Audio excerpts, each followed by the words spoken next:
because one of the things I wanted to ask you about when you're swimming, because just if anyone's listening, we're not talking about an hour or two swim. We're talking about, 10, 12 hour, like big distances that you are swimming.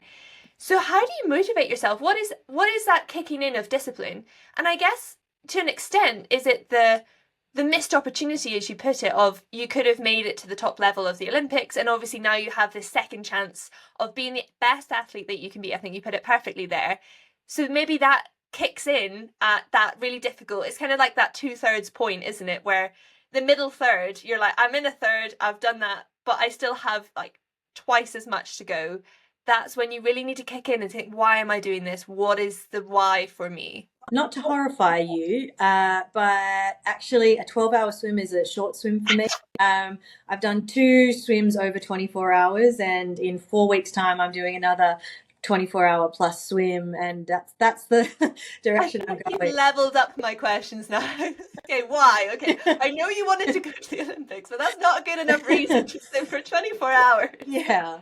Um, uh, I don't know. I've got a little bit of a Moana thing going where I just want to know how far I'll go, and it's just I feel like I swim because I am. I feel like I have always just been so comfortable in the water. My cousin said to me after my swim last year, she said, "You just look more comfortable swimming than walking," and I really fit in this sport very well. And in fact, my entire training regime is all about cultivating comfort in the water, and doing everything I can to make sure I'm efficient in the water and that my body is feeling comfortable, that my nutrition is normal. Like I don't do sort of gels or any kind of processed things when I swim. I'm actually a keto athlete, so my body feeds off fat during long swims, and I don't take in, the sort of normal things that I suppose people do.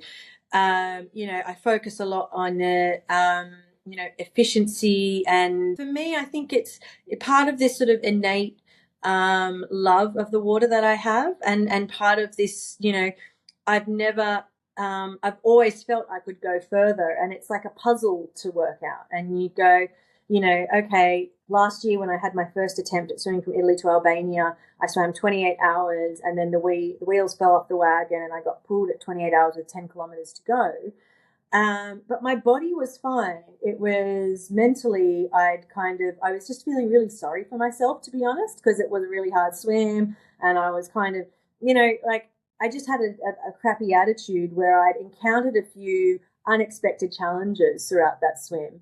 And I was like, oh, the swim didn't go the way I wanted. And then once you start feeling sorry for yourself and, like going down that rabbit hole, it's really hard to bring yourself back. And this year I have an entirely different mental approach to everything. Like I've changed so much to kind of be so much lighter in my approach to the swim, and just kind of like have that comfort and have that smoothness throughout the swim.